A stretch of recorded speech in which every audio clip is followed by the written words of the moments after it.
Hello, welcome. This is Dr. Obed, and in this video, I'm going to be sharing with you 8 things you should do on your payday. That's 8 payday routines for someone working towards financial independence. Now, if you're someone who earns salaries, whether it's weekly, monthly, as the case may be, you're paid a certain amount regularly. This money can help you attain financial independence if handled appropriately. However, if you are not careful with managing your finances, you will end up living paycheck to paycheck from year to year with nothing to show for your many years of hard work, irrespective of how much you earn. Take these payday routines very seriously as they will help in your journey towards achieving financial independence. Now, number one is to pay yourself first. Now, once you get paid, a certain amount of your salary should go towards achieving financial independence. That is, you should allocate a certain percentage of your paycheck towards either building your emergency fund or maybe an investment account or other savings vehicles. The idea is that you need to consistently pay yourself first. A portion of every money that enters your hand is yours to keep. This money is what you will use to build wealth and achieve financial independence through investing.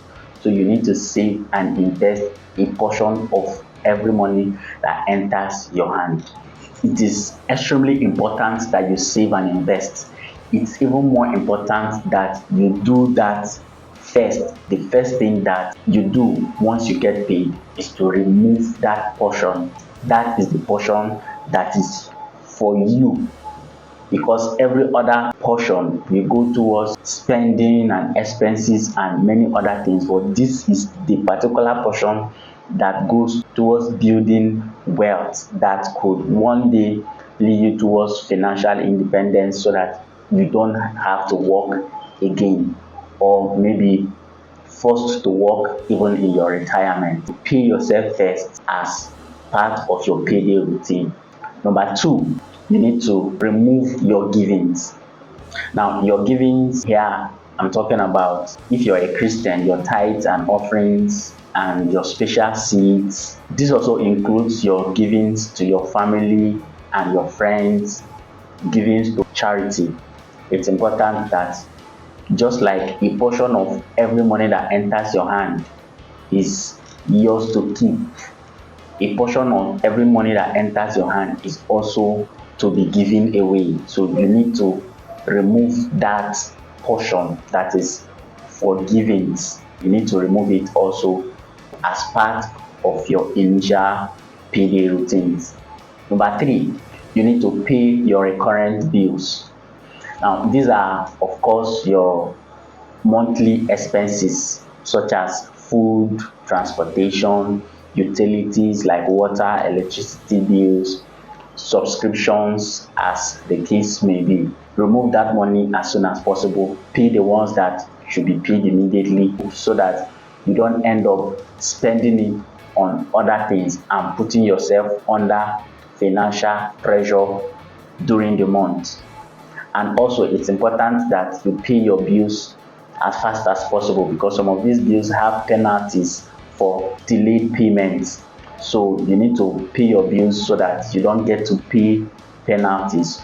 And it's important also that you are not known, you do not develop the reputation of someone who pays bills very late or someone who owes bills. So pay your bills as soon as possible, and if possible you even automate the process of paying the bills so that once your salary is paid, these bills are sent to the various places where they should be, to avoid always having to make the decision to send the money every time you are being paid. The fourth payday routine is to pay your debts. Now, if you still have some outstanding debts that you are owing, you need to remove a portion of your paycheck every month captured in your budget to pay off your debts. Now, especially high interest debts, you need to pay them off so that you don't keep paying high interest, because debt is one thing that sabotages your efforts towards wealth building. So if you have debts, you need to pay them off as soon as possible. So it should be captured in your budget every month, a portion of your salary that should go into debt repayment, so that you divert all those money into more important things. The fifth payday routine is to review your previous budget. This is a new month, so there is a new budget on ground. You need to review your previous month's budget and track your expenses to know whether you were within your budgetary limits or you exceeded in some areas. You need to identify areas where you need to optimize or you need to cut back on your spendings. Maybe there are things that you overspent on or things that you underspent on during this last month. Or maybe there are things that have come up that were not in the previous budget, or things that you have finished paying for and should not appear in this current budget. So you need to review your budget, track your previous expenses, and ensure that you are within your budgetary limits. Know how far you performed last month, if you should pat yourself in the back for doing well, or you should know areas you need to improve in the coming month budget. The sixth payday routine is to assess your financial goals.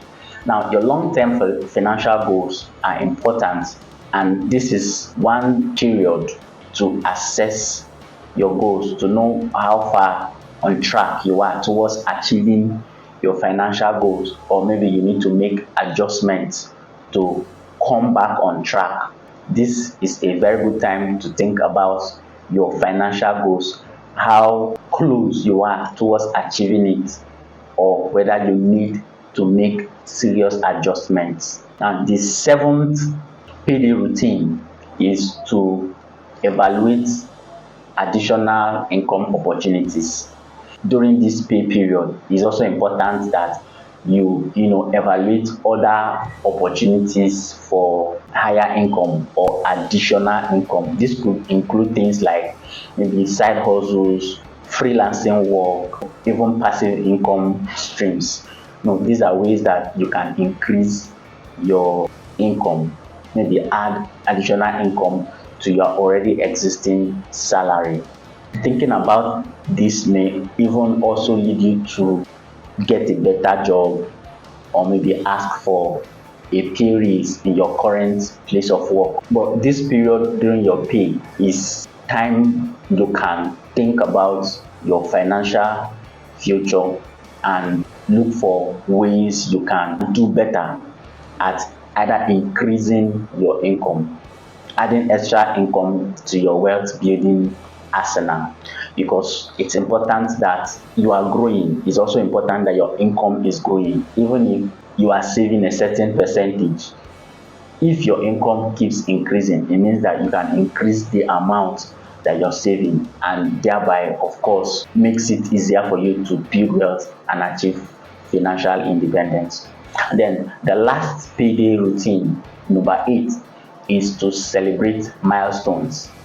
You need to acknowledge and celebrate financial milestones, no matter how small they may be. Maybe they could be paying off a certain amount of debts, or maybe paying off all your debts. It could mean reaching a certain savings goal, or maybe buying a certain investment. Any milestone at all that you have reached financially this past month, it's good that you celebrate it. That way, it keeps you motivated to even do more. So you need to acknowledge your achievements and celebrate them. That way, you will have the motivation and the momentum to keep doing better at what you're doing, and ultimately achieving financial independence. So that is it on 8 payday routines, things you should do as you get paid that will help you achieve financial independence over time. The truth is, consistency in managing your salary as it comes is one thing that will help you achieve financial independence with that your salary. But if your budget is not friendly towards financial independence, that means your budget does not capture important things like maybe paying yourself first, investments and all. That means that no matter how much you earn, you may end up continually living paycheck to paycheck and having nothing to show for your years of hard work. Thank you, and please do subscribe to my channel for more content. See you in the next video.